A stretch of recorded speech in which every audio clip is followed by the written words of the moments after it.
Hello to all my people, and if you're watching live, checking us out on YouTube, or listening on your favorite podcast provider, you are most definitely my people. Welcome to another episode of Botched and Share Shots. I'm your host, a chef by trade and a mark by choice. I am the Will Gray, and joining me tonight is the generator, the tortured artiste. He is the Venture Grapelist. This man may as well be the indie belt collector. He's holding gold in VCW and GWUWE. He is Logan Laroux. Logan, thanks for coming on and chat about some wrestling, brother. How are you? I'm good, man. Just getting over the flu. First day back in the gym after a full week, so things are looking up. Man, I'm glad you. I was glad we were able to work it out. Then I despise being sick. Maybe in my top 5 least favorite things on the entire planet. Yeah, it really sucked. I had COVID back in August, and now I had the flu. And I think before this, I don't think I've been sick since like college, maybe. So it's been a pretty rough 7 months now. Well, I'm glad you're feeling better. I'm glad we're here. Before we hit the record button, I was kind of talking about it. I do a lot of these kind of the same way. They always definitely start with the same question, though. I was born in Tennessee, raised in Nashville, the American Southeast. Coming of age in the late 80s, early 90s into the Attitude Era. I watched a lot of WCW and WWE. What was your early exposure like as a wrestling fan? What do you remember watching growing up? So I was born in 1990 in the Washington, D.C. area. I've lived here pretty much my whole life. Early on, I was pretty much only WWF, and I got it. Like, I have an older brother. He's only 2 years older, and it's like we were probably like weekly Blockbuster customers, and we would have to agree on something.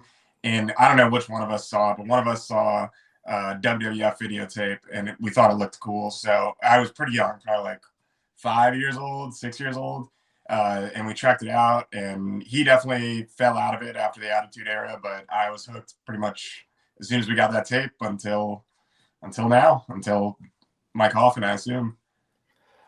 So one of my favorite questions is, so when you decided, you woke up one day and you were like, okay, fuck it, I'm going to be a pro wrestler. Like, what was the deciding factor for you? And like, when you decided on your first school or when you decided how you got into training, what was that like? So like I said, I was a fan from that moment on when I was like 5. Attitude Era hit me like the perfect time. Everybody was obsessed with it in my elementary school. And slightly in the middle schools that we got into like ruthless aggression, people started falling out, but I was really into it.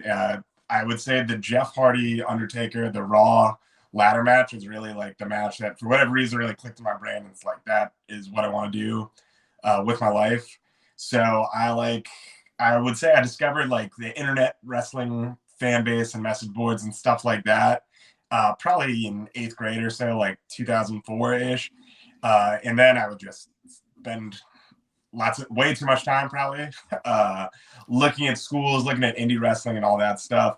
At the time, I was under the impression I would go to WWA 4 in Georgia because their website seemed like absolutely the best and a very affordable place. But by the time I got to high school, MySpace was a thing, and I saw there was a school in Northern Virginia, and I was just like, well, I got to do this. So I signed up when I was 16. I needed my mom's permission, and her deal with me was as long as I finished the SATs and I applied to 2 colleges, she would sign off for me, and I had to pay with my own money. She would sign the release for me. What was that like? Kind of that divide, working that work-life balance, because you were still young, so you were having to you were still finishing high school, getting towards the end of it, I would assume. Yeah.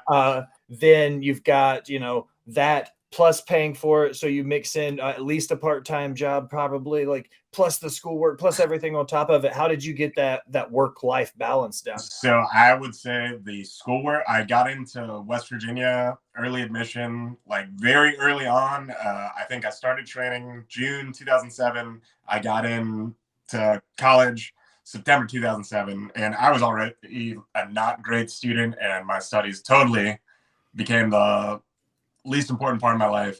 But yeah, I was working at an ice cream store. I was going to high school still full time. I didn't do the work, but I did show up for the work. And then I was training at least 3 times a week, about 30 minutes or so from my house. If you know the DC area at all, traffic is crazy. So like sometimes it would take me an hour to get there. But yeah, and on top of that, man, I think those were my teenage drinking and smoking years and all that stuff. I don't know. Looking back, I can't imagine ever having the energy to do that lifestyle ever again. But I made it work. So looking now, 2023, you've had over a decade of experience. We're gonna, like I said before we got on air, I'm gonna start looking at your career in chunks. But I want to start with one question. If you could sit here tonight and you could go back to the night of your first match, what is a piece of advice you would give rookie Logan? Have fun. Like, don't take it for granted. There's people like there's really people who it might not seem like it on some of these rinky-dink shows. And the first match I had was definitely I would describe as a rinky-dink show. But like, there's a lot of people that would absolutely love just to walk in a wrestling ring, let alone get to wrestle on a show. So now let's kind of look at the first section of your career. When I was going through some tape and some stuff like that, I noticed you had a chance to work with the NWA during the Fusion days with a couple different indie promotions that were tied in as affiliates. What was that time like, and what was it like getting exposure and getting we'll just call it TV time for what it is, being able to be part of some TV tapings and stuff? So learning to work towards cameras and stuff, I don't know that I learned it super well, but it was definitely useful. At the time, I didn't have much of a character. I was just like, I could show up and I could be a face, or I could show up and I could be a heel, and you just kind of put me in match 2, and it's like 6 to 8 minutes, whatever. And I really I'm glad, to be honest, that I did not get a lot of exposure at that time, because I think I still had a lot of learning to do as to character and in-ring work. But it was still a useful experience. I tell everybody, if any young wrestlers or people in training ask me, I tell them, like, you just got to hit the road. Just even if it seems like a shindy, as some people say, like, it never hurts just to take the bumps and to feel a crowd. And you never know who you're going to meet on some of those shows too. Back NWA Fusion, it was at middle of nowhere in Virginia, a lot of these tapings. And sure enough, I wrestled now referee with AEW's Stephon Smith quite a few times. When you look at the NWA, it's one of those things, man. I'm a territory guy. I liken myself being an old head. I'm in my late 30s now. I'm definitely not a spring chicken. But when you think about the NWA, you go back to the territory days, the 50s, 60s, 70s, 80s, all the way through. Then you look at where they kind of shifted after that. Then they had the Fusion all the way to where Billy Corgan is now with his version of the NWA. Do you think it still means something to wrestle for the NWA? Like, you had a chance to wrestle with them at a very key point of where the NWA was at. You know what I mean? Like, do you think it still means something for guys as late as the 2010s and on, like you did? Sure. I think to some degree the letters will always matter to some people. To be honest, they kind of matter probably more to the wrestlers now than to the wider wrestling fan base at large. But it's still cool just to say you've done it, You had a chance to work beyond wrestling. That was a little bit later in your career. Like I said, it's not going to be chronological. That's on me because, ADD, call it what it is, right? Working with Beyond Wrestling, you had a chance to go over to the New Jersey side of things. It's a little bit further north. You're from the Virginia, D.C. area. I'm from Nashville. Uh-oh. Did I lose you?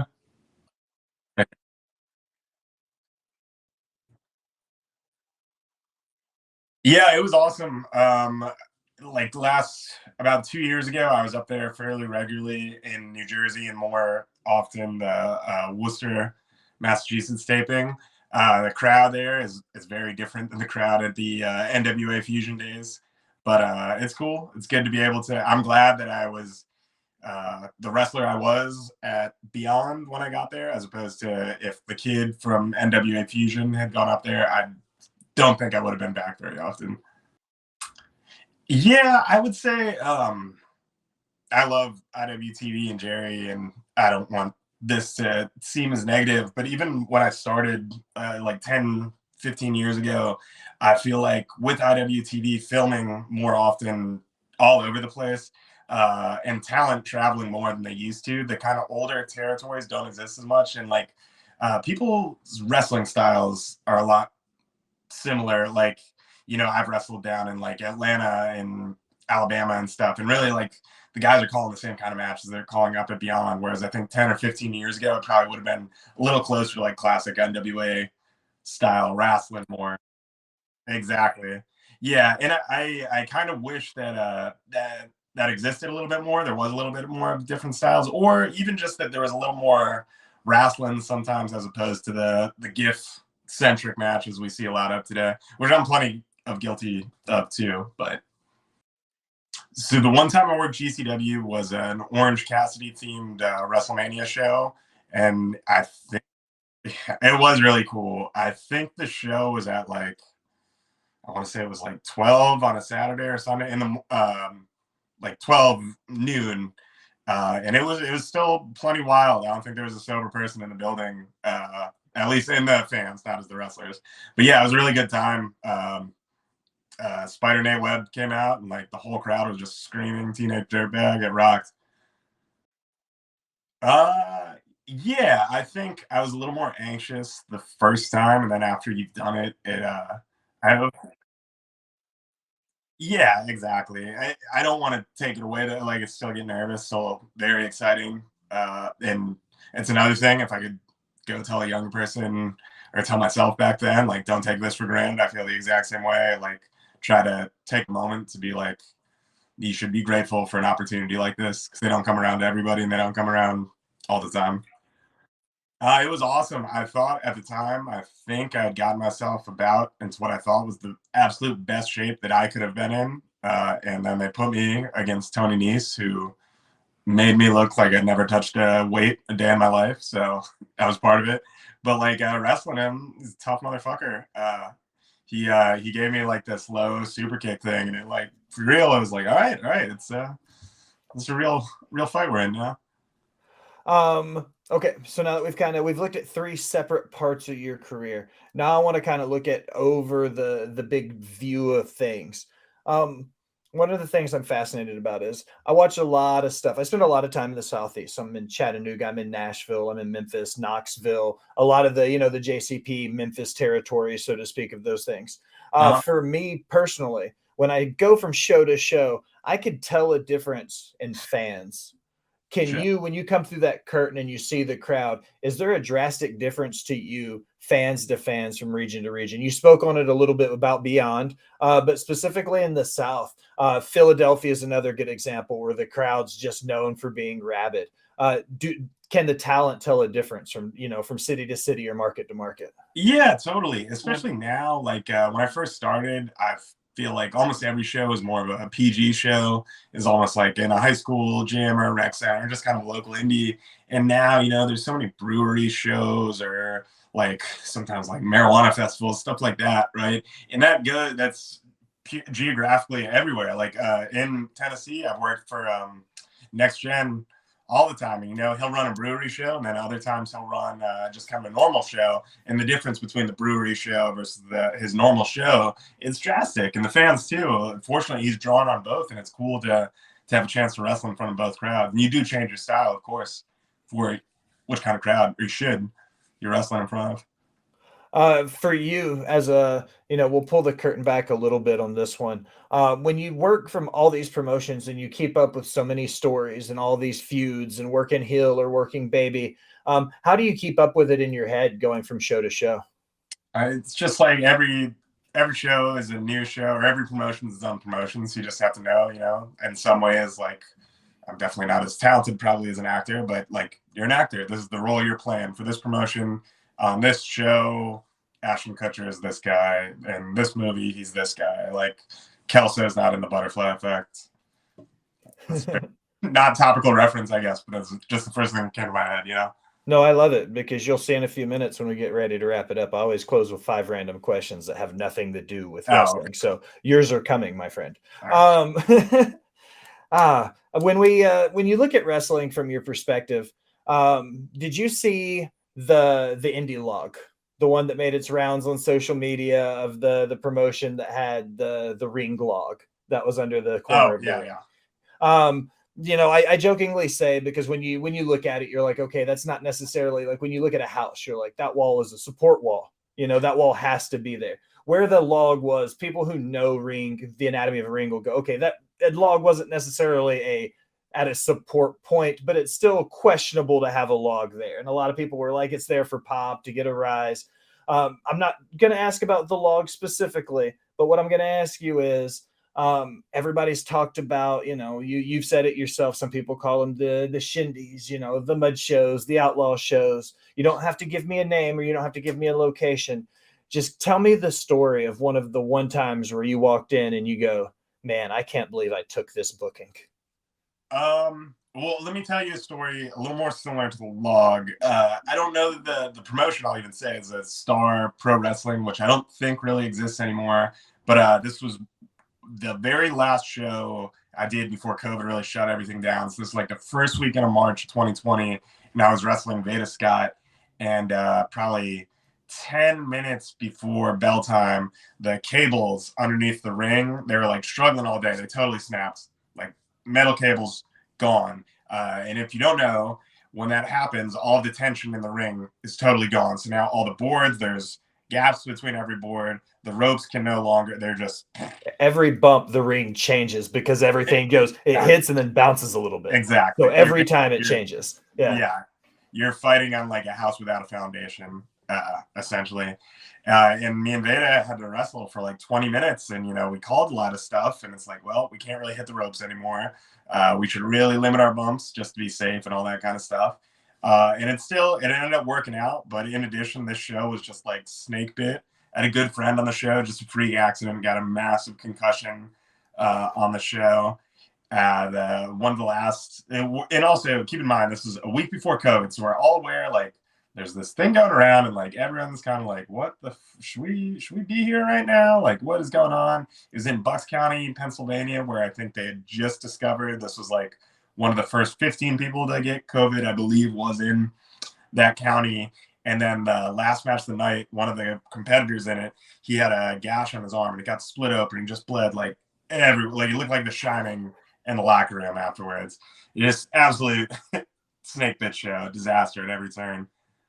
That's everybody's worst nightmare too, is right on the cusp of all that breaking out. And then you find yourself in that situation. You're like, exactly. How did I get here? Yeah. All right, Logan. I said it before. I'm going to say it now. I always close with 5 random. I got yours queued up and ready to go. You ready? Sure.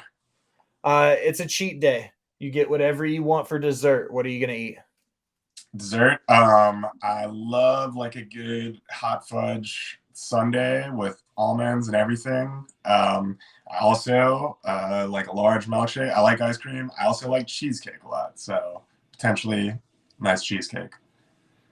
What is your least favorite move to take? The one move where you're like, oh, I don't want to have to take this bump, but I'm going to have to. I won't take power bombs from certain people. Just the risk factor alone, just like yeah, it's a lot of time. It's like you're pretty much dependent on how the other person places you, and like there's plenty of people I trust you, and there's some people if I don't know you well enough, I don't necessarily, because the problem is you land and then your head can kind of get that whiplash, and I do not like hitting the mat like basketball. I get the pile driver a lot. A lot of guys have said like I'm real particular about who I'll take a pile driver from. Yeah, that's another one that you are dependent. I feel I'm a little more confident that with my post, I can kind of protect myself regardless. But yeah. Do you think a hot dog is a sandwich? I don't, but I don't really consider a burger a sandwich either. I don't know if I have a logic to it, but I just don't. All right. Do you think the spear and the gore are the same move? No. They're not the same move? Rhino does a gore. All right. Final random question. If you had to pick your favorite wrestler turned actor, who would you pick? I feel like I've got to say Batista, but I also think Nathan Jones has had a pretty good acting career and doesn't get talked about enough. Fair enough. I told you some of them pretty random. It's a strange mixed bag sometimes. Sure. Logan, this is my favorite part of the episode, man. I don't have to say anything. I just ask you, plug your stuff, tell everybody where to find you, put yourself over, anything you got coming up in the next, little bit. Okay. You can find me on Twitter at Logan Laroux, LOGAN, LAROUX. This weekend, that'll be Saturday, March 18th. I'm defending the Virginia Championship Wrestling Heavyweight Championship against the Boar in Hampton, Virginia. After that, I will be at Fight Pro Wrestling in Philadelphia, I believe April 30th. I'm sure there's a few more things that I can't quite announce yet, but I will be wrestling. If you're on my Twitter, you can definitely see it. And that's pretty much it. Excellent. Logan, I appreciate you, like I said, for your time, taking a little bit of your evening and sitting about and chatting some wrestling with me, man. Yeah, no problem, man. Thanks for having me. For Logan Laroux, I am the Will Gray. Thanks for stopping by and listening, my people.